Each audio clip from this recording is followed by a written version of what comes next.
नमस्कार, आपके साथ मैं हूं दीपिका। घर में टास्क हुआ। करण कुंद्रा और मौनी रॉय आए थे और वहां पर विक्की और मुनव्वर के बीच में एक टास्क करवाया गया और ये टास्क था पानी में जो फेस को डिप करते हैं वो वाला टास्क, जो कि हम कई सीजन में देख चुके हैं।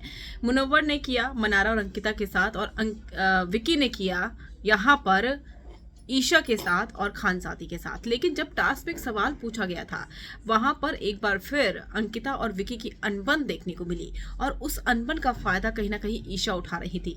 आपको बता दो, कल वीकेंड के वार में सलमान खान ने इस बात को कहा था कि ईशा से संभलने की जरूरत है। कहीं ना कहीं ईशा दोनों हस्बैंड वाइफ के बीच में तनाव बढ़ा रही है। क्लियर उन्होंने नहीं कहा था, लेकिन समझ में आ गया था सबके कि ईशा की तरफ उनका इशारा था। अब ऐसे में यहाँ पर हुआ क्या, यहाँ पर विकी से सवाल पूछा करण कुंद्रा ने कहा कि वो कौन है जो बिल्कुल ही जिसके अंदर दिमाग नहीं है, जो आपके बिना बिल्कुल गेम में आगे बढ़ नहीं सकती है।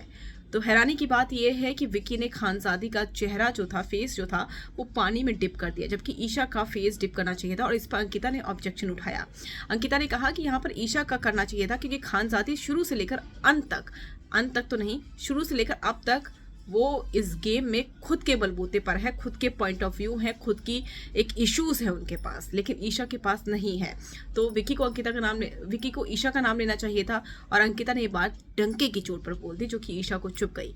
और उसके बाद जो झगड़ा हुआ विकी और अंकिता का, वो सबने देखा और उस बीच में रोटियां सेक रही थी ईशा कहीं ना कहीं कह रही थी कि आपका पॉइंट ऑफ व्यू अलग हो सकता है, लेकिन आप इस तरीके से अपनी बात को रख रहे हैं जिससे ये चीज़ गलत दिख रही है। बहुत सारी और भी चीज़ें बोली ईशा ने। तो ईशा जो है अपनी रोटियां सेक रही है, वो जानती है कि हस्बैंड वाइफ की बनती नहीं है, और जब अपने घर में नहीं बनती है तो कोई बाहर वाला फ़ायदा उठाता है, और वही ईशा कर रही है। हस्बैंड वाइफ के बीच में भैया भैया कर जो वो रोटियां सेक रही है, वो अंकिता समझ चुकी है और अंकिता जानती है कि कहीं ना कहीं ईशा उनके बलबूते पर आगे बढ़ने की कोशिश कर रही है। और जिस तरीके से डिफरेंसेस क्रिएट हो रहे हैं दोनों के बीच में, उसकी जड़ में कहीं ना कहीं सलमान ने क्लियर कर दिया था कि ईशा है।